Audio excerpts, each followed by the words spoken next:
प्रेम से बोले उमापति महादेव की जय। आदि शक्ति मैया भवानी की जय। श्री गणेश भगवान की जय। एक बार प्रेम से बोल दे गुरु बहना सच दरबार की जय। हर हर महादेव, हर हर महादेव। देखी भैया दीदी, शिव कथा लेके आयल बनी। हमेशा भजने चलावल जाला त काह, फिर भी शिव कथा कहे के चाही। शिव कथा कहला से ज्ञान बढ़ला, दुख दलिदर दूर होला, मनोकामना अपन पूर्ण होला, ज्ञान भी बढ़ला। त भैया दीदी एगो शिव कथा मालती देवी 999 अपना चैनल पर भेज रहल बानी। भैया दीदी 2 बरस दिन हो गईल, हमरा इंग्लिश लिखे के लूर नहीं है आ कोई सहयोग देवे वाला नहीं है। हे भैया दीदी अपन प्यार दुलार बनाई। जैसे भी वीडियो लोड करतानी भैया दीदी अपन प्यार दुलार बनाई, हमार मदद करी, सहयोग करी। भैया दीदी हमरा कहीं से ज्ञान नहीं है, बुद्धि नहीं है। महादेव के दया कैसे बाबा आईडी बनवा देहनी, हम ऊपर खड़ा हो गनी। अब हमार लाज रौरा सबके बीच बा। भैया दीदी दया करें, हमार वीडियो के लाइक सब्सक्राइब शेयर करें, हमरा के सहयोग करी। भैया दीदी मदद करें। देखी भैया दीदी एगो शिव कथा लेके आइल बनी। कथा के पूरा सुने, भागा भागा के मत सुने। भैया दीदी अच्छा लागी तो कमेंट बॉक्स में कोनो भूल चूक होई तो मैं लिख के रौरा भेजें। कोनो गलती हुई तो हम ऊपर सुधारे के कोशिश करतानी। भैया दीदी बाकी सहयोग हमरा नहीं के मिला। देखी एगो दीदी रहली महादेव गुरु के भगत। एगो पति पत्नी रहेलो, महादेव गुरु के भगत रहेलो। हे भैया दीदी बहुत सच्चा भगत रहेलो। उनका बहुत दिन के बाद एगो बेटी भैली। जैसे एगो बेटी के जन्म देहली उ दीदी, तैसे उ दीदी गुजर गईली। कुछ दिन के बाद उनकर बाप भी गुजर गईलन। उ लड़की अनाथ हो गईली। ए भैया दीदी कैसे कहल जाओ क्रम के हाल। समय से पहले आ भाग से ज़्यादा कुछ ना भइल बा आ ना कुछ होई। हे भैया दीदी देखी आजकल के युग में कितना कठिन से वो बच्ची के दिन बीतल, कितना कठिन से समय के पालन भइल आ नैया पार लागल। देखी बड़ा उनके सिरे कठिनाई बीतल। सारा लोग कहे लागल जी राक्षस बिया, जन्मल त अपना बाप महतारी दोनों के खा गलक। आज देखवान बिहान देखवान इतना जूठा काठा कोई देवे लागल, पूछे लागल। यही तरह से करत करत वो लड़की जब 5 साल के हो गईली, लगली महादेव गुरु के पूजा करे। जास मंदिर में पूजा करस महादेव जी के आवस आ बहुते रोस महादेव जी के लिंग के पकड़ के पुका फाड़ के रोस आ कहस कुछ ना कहस। बड़ी रोस महादेव जी से, रो के बस चलावस। आके अपन काम धंधा सब करत एक दिन के बात है भैया दीदी, बड़ी लोग ताना मारे जिहे लड़कियां नुहिया जब से जन्मल तब से अपना मातारी के खा गलक आ बाद में अपना बापू के खा गलक। यही तरह से गांव के लोग ताना मारे बार बार। बड़ा रोवस, रोआई आवे, कुछ ना बोलस, नीचा मुड़ी गाड़ के अपन आवस आ जास आ काम करस। यही तरह से काम करते करते एक दिन जैसे महादेव गुरु के पूजा क के आ वही जा रोत रहली खूब अछुदाव के पुका फाड़ के। तब के एगो जात के ब्राह्मण रहनी मातवा ओ जनगनी महादेव गुरु के पूजा करे। जब वो जा पूजा करे गईनी तो मातवा देखतनी कि बच्ची बड़ा रोवतिया। का बात बा जे इतना ही बच्ची रोवतिया। पूजा क के जब वो मातवा लौटनी तो पूछतानी ए बबी तू काहे इतना रोवतारू, का भइल बा तारा जितना रोवतारू, केकर बेटी हउआ, कहाँ घर ह। पूछतारी जे केकर बेटी हउ, कहाँ घर ह तहार। ई लड़की का बतावस, इनका तो कोई रहल ही ना रहे, बतावस कहाँ से अपन घर बतौली आ रोए लगली। कहतरी जे हे दादी जी हमरा कोई नहीं खे, हमरा कोई नहीं खे दादी जी, हमरा के माता पिता हमार छोड़ के स्वर्ग लोग के चल गइलो, हम अनाथ बानी, यही से रुअतनी। बहुत हमरा के लोग ताना मारता जे जन्मल त अपना माई के अपना बाप के खा गलक, हमरा कोई नहीं खे। उ मातवा कहतनी जे बेटा हमरा एको बाल बच्चा नहीं खे, तू हमरा घरे चल। कहले तू हमरा घरे चल। उनका के लड़की के कहतरी मातवा हमरा घरे चल, हमरा घरे चलबू, हमरा घरे रहबू। कहतरी जे हाँ दादी जी हम चलम रौरा घरे। मातवा बोला ले गईली।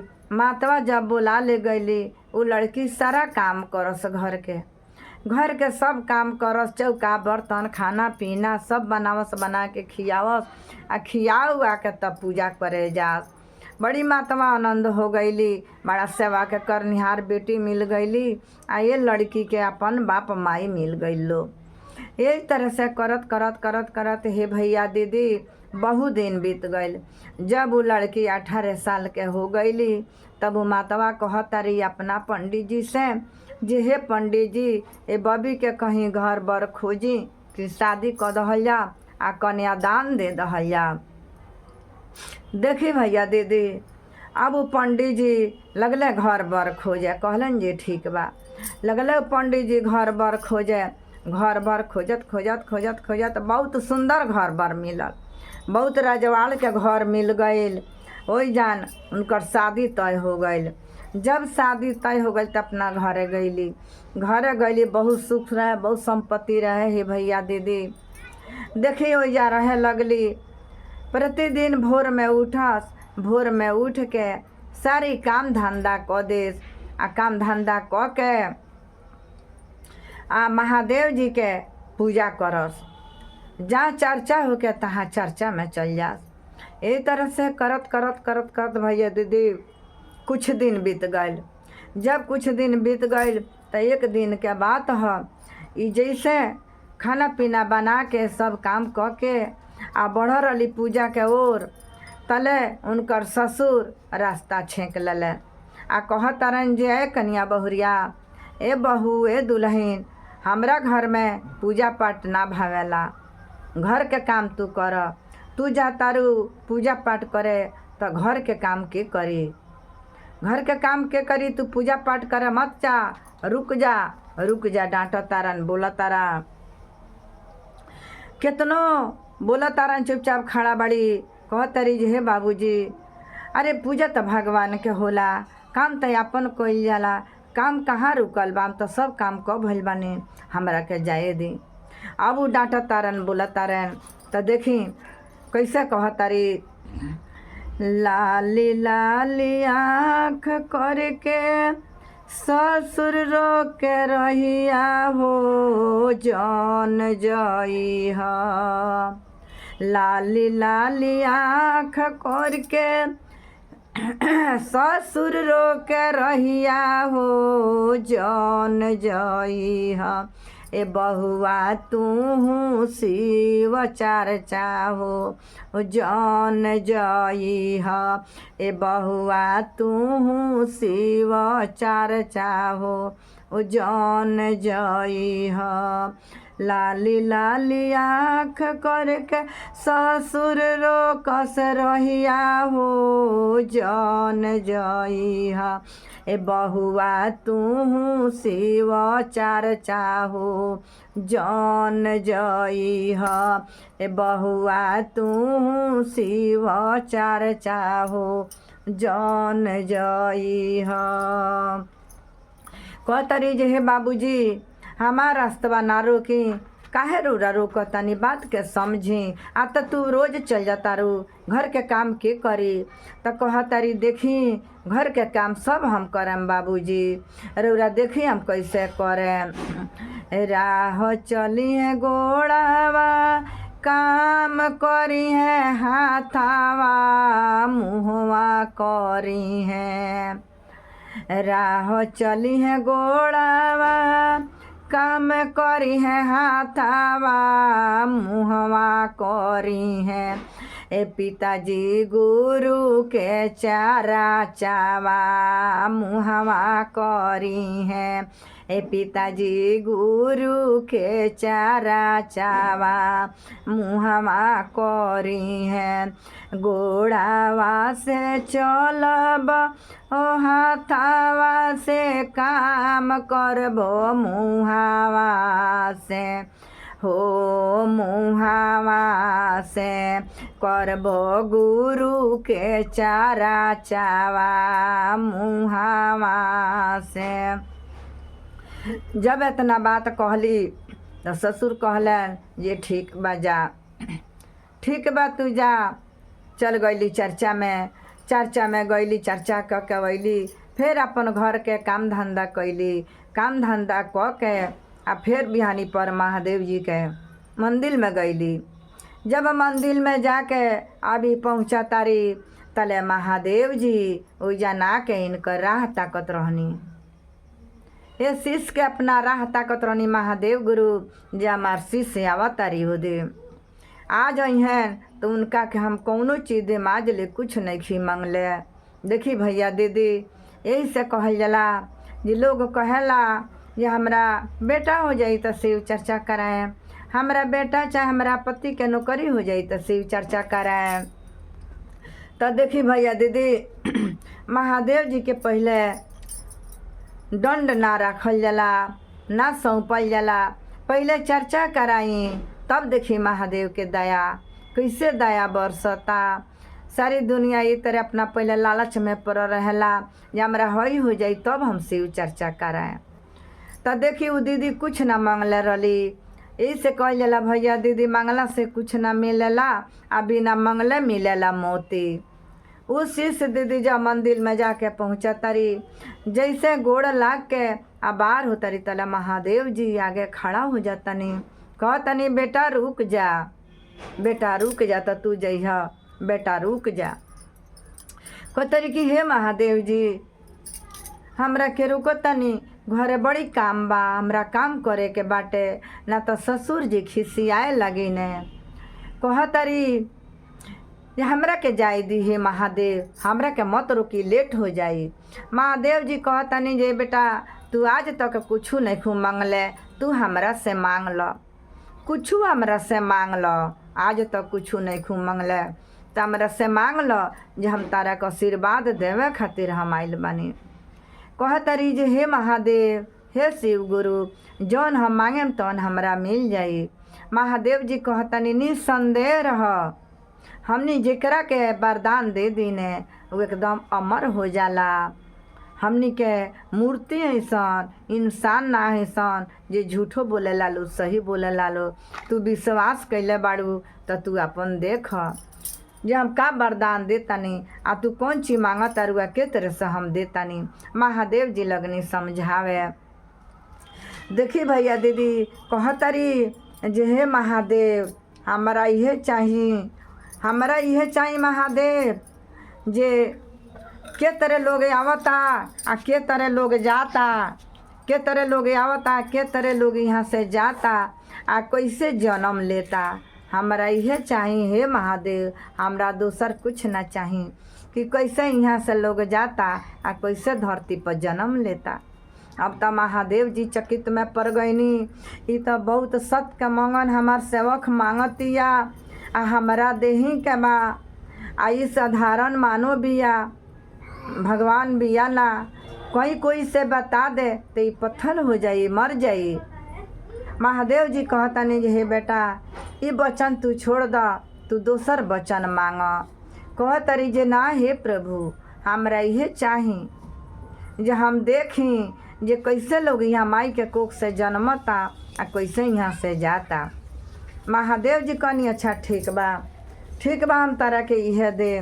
देखा हम तारा के बुद्धि बतावतनी ई बात के उसे बतइह जान आ जकर देखिए जे जन्म के समय हो गइल बा, दर्द शुरू हो गइल बा तो तारा जानकारी हो जाई तो तू ध्यान लगा के बैठ जाइए, तारा सब दिखाई दे दी। आई तहरा पता चल जाई जे हाँ कोई के अब तब परान भइल बा, कोनो गारंटी नहीं है जे कब पर छूट जाई, तो तू ध्यान लगा के बैठ जाइया, उ सब राह तारा दिखाई दे दी। लेकिन एगो शर्त बा, केतनो हो जाई केहू से तू बतैहा जान, जब तू बता देबू तब तू पत्थल हो जइबू। महादेव जी के चरण पर गिर गईली, कहली महादेव हमरा के आशीर्वाद दी, हम ऐसा ही करें। वहाँ से घरे गईली जाके अपन काम धंधा करे लगली। सब काम धंधा क के में मगन में लगल बड़ी, चर्चा कर तरी, गुनगुना तरी, खाना पीना, सास ससुर ननद गोतिन के सबकर आदर भाव कर तरी। कुछ दिन के बाद इनकर ससुर गुजर गईलन। जब इनकर ससुर गुजर गईलन, हे भैया दीदी, जब इनका बीमारी भइल तो ध्यान लगा के बैठ गईली, तले इनका ससुर के जोन बदल गई। जब जोन बदल गई तो देख तारी कि काट कूस में घिसिया के जमराज ले जात रहे। राजा उ रहलन, धन संपत्ति खजाना है भैया दीदी सब भर रहे, बाकी दिल में ममता ना रहे। दिल में उनका ममता ना रहे, लरम ना रहे, हंकारी रहलन, कहीं दान उपदान ना करस, कोई गरीब के मजबूरी ना समझस, कोई दुखिया के दर्द के महसूस ना करस। वही बात से उनका के काट कूस माहे, खाले ऊंचे, गढ़ा गुड़ुई नरक माहे घिसिया के जमराज ले जात रहे लो। उहे देख लहली। जब वो देख लहली ओकरा बाद इनकर अंतिम संस्कार सब हो गई, काम क्रिया सब हो गई। कुछ दिन के बाद भैया दीदी वो गांव के डोम रहलन। जब उनकर कई दिन से उनका अन्न दाना छूट गई रहे, उनका घटका लागत रहे, तो गांव में हल्ला हो गई जे डोमुआ के कौनो ठीक नहीं है जे कब गुजर जाई। डोमुआ के कोनो ठीक नहीं है कि कब गुजर जाई। इनका जानकारी हो गई रहे। लोग सारा हित दाई बेटी बहन सब लोग आवे देखे जे चले के देख लो जा जे कब रहियन कब ना रहियन, चले के देख लो जा जे कब रहियन आ कब ना रहियन। तो देखी भैया दीदी जैसे उनकर प्राण छूटल तो देखत का बड़ी सोना के डोली उनका के आई रहे। हर हर महादेव, हर हर महादेव। सोना के डोली आई रहे आ सोना के डोली में उनका के जमुराज लोग बैठा के ले जात रहे। जब देख तारी तो रोए लगली जो ओहो कितना सुंदर से डोम जाता रहन, बढ़िया करम कैले बड़े तब जाता रहन। आ हमारा ससुर के जमुराज लोग घिसियावत ले गई लोग। जब रोए लगली तब इनकर पति अलन तो कहता रहे जे हो तू का रोआ तारू, ओ डोमुआ खातिर तू रोआ तारू, तू डोमुआ खातिर रोआ तारू, का बात बा जे तू डोमुआ खातिर रोआ तारू, बतावा जे तहारू के रहल जे तू डोमुआ खातिर रोआ तारू। ई कहली जे हे स्वामी उ केहू ना रहले हैं, आ त हमार बाप गुजरले त ना रोलू, आ डोमुआ खातिर तू रोआ तारू। कहलन जे देखी पति जी हम अपना ससुर खातिर रोअतानी, हम डोम खातिर के नहीं रोअत। कहतारन जे ना ई बतावा जी उतार के रहले हैं। त देखी कैसे पति कहत रहलन, तड़प तड़प के पतिस बोलस सुनल धनिया हमार, तड़प तड़प के पति बोला सा सुनल धनिया हमार, त डोमवा के हउन तोहार, हमसे देबू बतालाए डोमवा के हउए तो हार। तड़प तड़प के पति बोला सा सुनल धनिया हमार, त डोमवा के हउए तोहार, हमसे देबू बताला, त डोमवा के हउए तोहार, त हमसे देबू बताला। तड़प तड़प के पति बोलत रहलन सच सच बताव, हमरा घर में रहे के बात डोम तार के रल हैं जे तू डोम खातिर रोअ तारू। ई कर जोर के बोलस कि हे स्वामी, हम डोम खातिर नहीं रोअत, हम अपना ससुर खातिर रोअतानी। तो कैसे बताव, हमरा से बताव जे काय ससुर खातिर आज रोअत तारू, ओ दिन तू ना रोअलू। हार गईली समझाव समझाव तो कह तारी जे हे स्वामी, हम बताए तो हम पत्थर हो जाए, हम बताए तो हम पत्थर हो जाए। रौरा जिद ना करी, हमरा से भेंट ना हुई, संगत छूट जाई।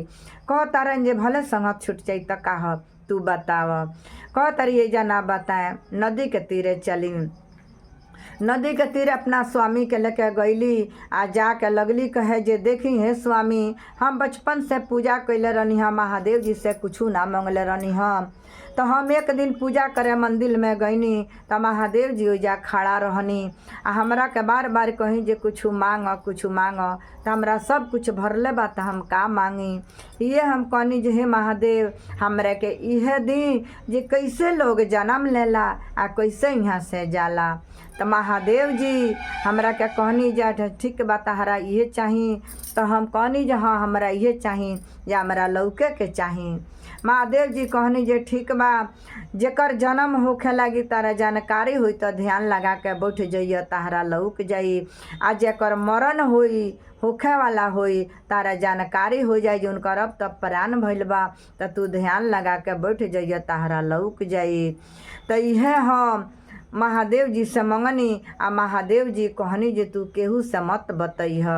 तो बतावत बतावत भर में ओइजा नदी के किनारे पत्थर हो गईली, नदी के किनारे पत्थर हो गईली। अब गांव भर के लोग मार जाके कितनो दे हिलावे, कितनो कुछ कहे, तो ऊ इंसान ना बन पौली।